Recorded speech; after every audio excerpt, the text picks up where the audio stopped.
Without word, it's dead. So brothers and sisters, this afternoon I will not give a talk.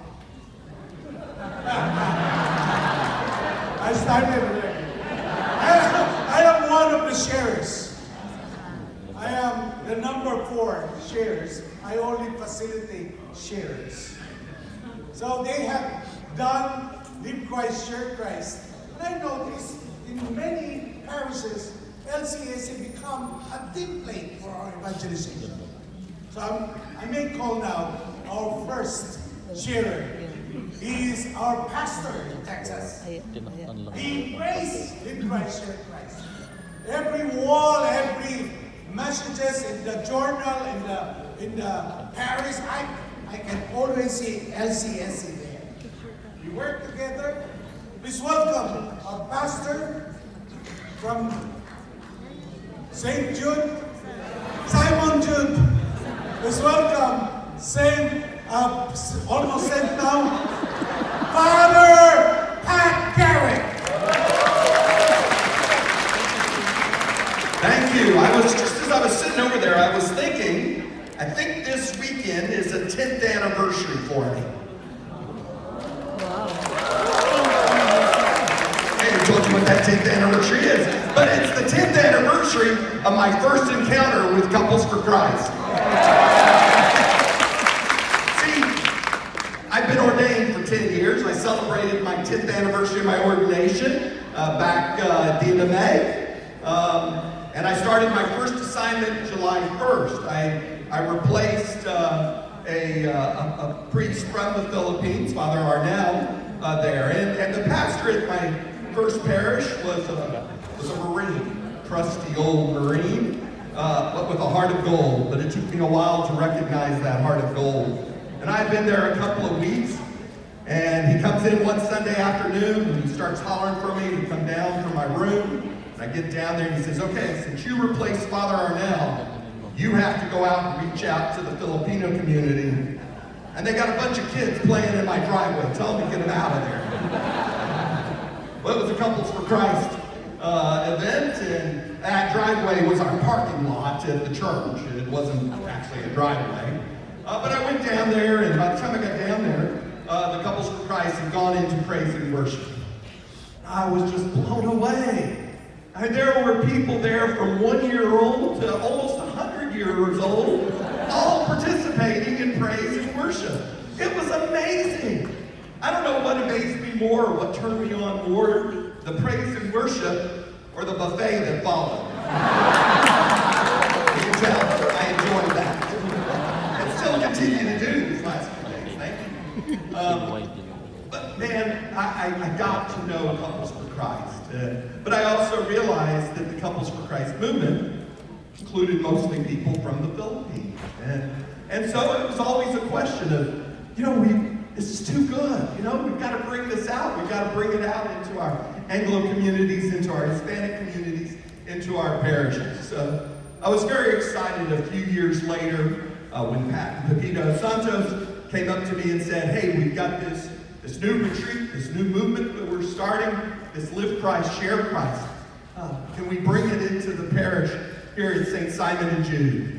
And I was excited to. They said, yeah, it's one of those new evangelization movements. It's big on new evangelization.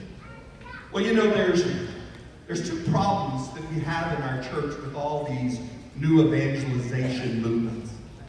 The first one is, who is our target audience for new evangelization?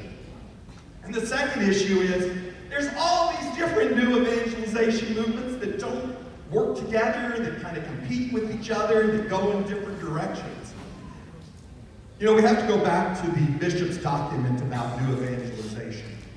The bishop's document written about 2012 on new evangelization said that here in the U.S., we have 3 goals. The first goal is to evangelize the church, to evangelize the people that go to church. It's only a second goal to evangelize the unchurched, the non-church. See, we got to evangelize first ourselves. We've got to first evangelize the faithful and turn them on to fire with Christ. And then secondly, we can go out and evangelize those who aren't going to church. And then it's the third step, to go and change the culture. And that's what the new evangelization is about.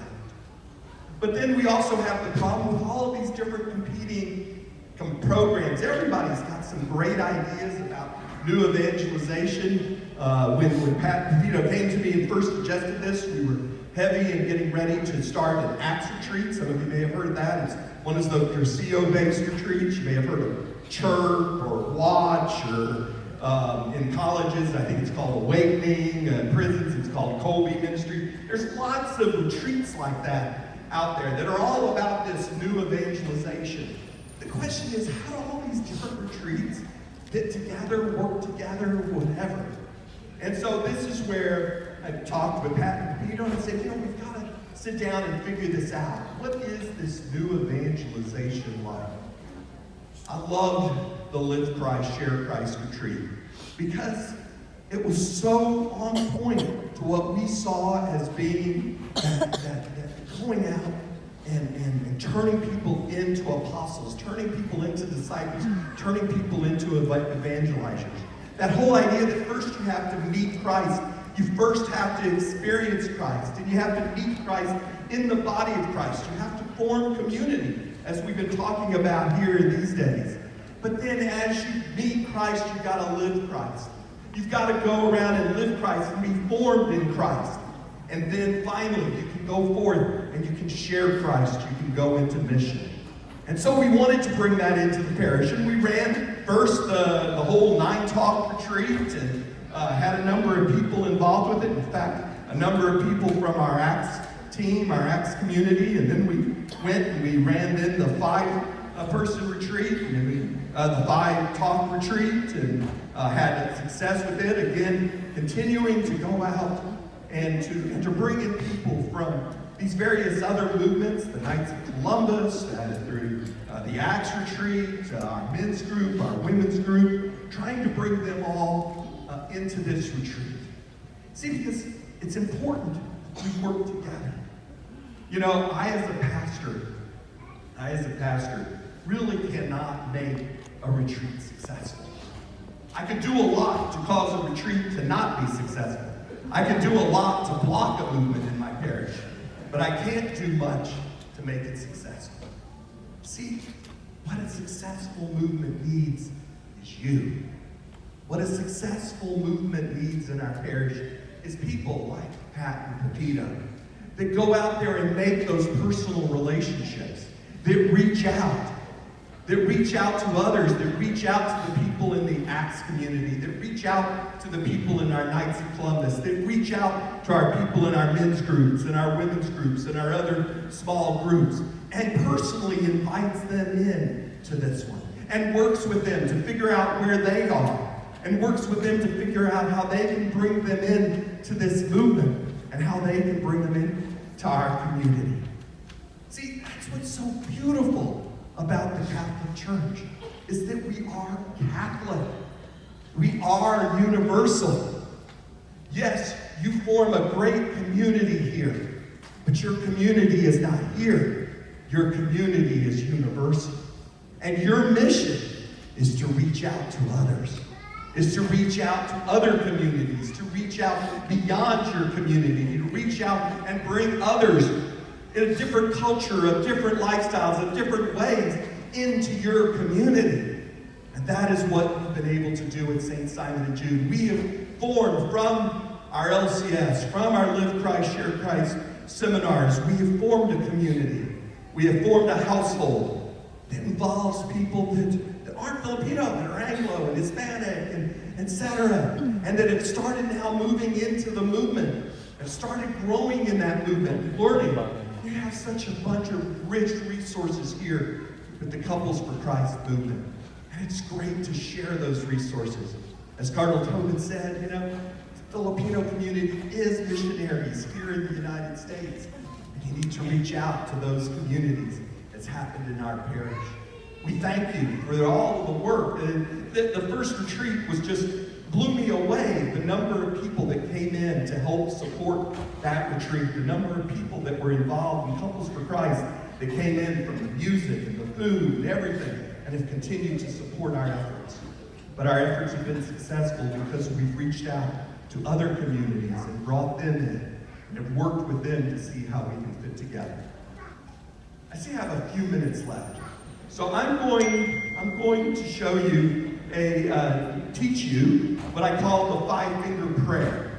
I probably put you to sleep now, so I need to get you awake again and turn you over to our next speaker. So I want everybody to stand up. And the 5-finger prayer was inspired by Mother Teresa's 5-finger prayer, but was adopted to Louis de Montfort's consecration to our Lord Jesus through our Mother Mary and through the prayer that he had. As it sounds like, the 5-finger prayer involves your fingers, so you have to make a fist. You have to place the fist over your head, and then you count off on your fingers, Lord, I am totally yours. Okay? Can you do that 3 times? Are you ready? Lord, I am totally yours. Lord, I am totally yours. Lord, I am totally yours. Amen. Hallelujah. Don't sit down. You did that so well. You need to learn the 5-finger, 2-fisted prayer. Okay, so Lord, I am totally yours in Latin is. Anybody know Latin? Totus tuus, right? Which was the motto of St. Pope John Paul II. Totus tuus. So the 5-finger, 2-fisted prayer starts out like the 5-finger prayer. You make a fist, you put it in the air, you count off on your fingers, Lord, I am